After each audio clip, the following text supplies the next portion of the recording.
10वीचा निकाल लागला आणि आता वेध लागले ते 11वी प्रवेशाचे. शिक्षण संचालनालयाने 11वी ऑनलाईन प्रवेशाचं सविस्तर वेळापत्रक जाहीर केलंय. कॉलेज निवडीपासून ते पहिल्या लिस्ट पर्यंत कधी काय होणार पाहूयात त्याचा विशेष व्हिडिओ. नमस्कार, मी प्राची शिरकर, प्रहार न्यूझीलँड मध्ये आपलं स्वागत करते. 10वीची परीक्षा पास झालेल्या 7 लाखाहून अधिक विद्यार्थ्यांसाठी ही अत्यंत महत्त्वाची बातमी आहे. 11वी प्रवेशाचं काउंटडाऊन आता सुरू झालंय.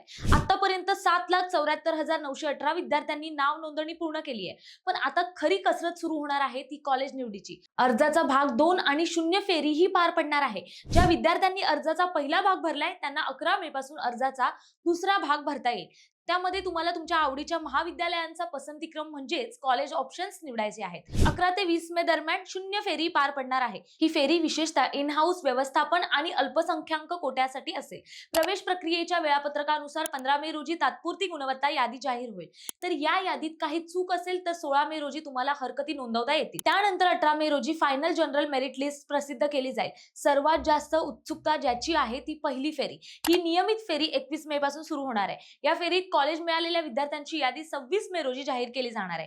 ज्या विद्यार्थ्यांचे नंबर पहिल्या लिस्टमध्ये लागतील त्यांना 26 ते 28 मे या दरम्यान संबंधित महाविद्यालयात जाऊन आपला प्रवेश निश्चित करावा लागेल. त्यानंतर 29 मे रोजी रिक्त जागांचा तपशील जाहीर होऊन दुसऱ्या फेरीचे बिगुल वाजेल. यंदा 3 नियमित फेऱ्या, एक ओपन टू ऑल फेरी आणि मुलींसाठी एक विशेष 5वी फेरी राबवली जाणार आहे. त्यामुळे विद्यार्थ्यांनी गोंधळून न जाता वेळेत आपले अर्ज पूर्ण करणं गरजेचं आहे. 10वीचा टप्पा पार पडलाय. आता कॉलेज लाईफची स्वप्न पाहणाऱ्या मुलांसाठी या तारखा डायरीत नोंदवून ठेवण्यासारख्या आहेत. एक छोटी चूक तुमचं आवडतं कॉलेज हिरावू शकतं. त्यामुळे फॉर्म भरताना सावध राहा आणि काळजी घ्या. धन्यवाद.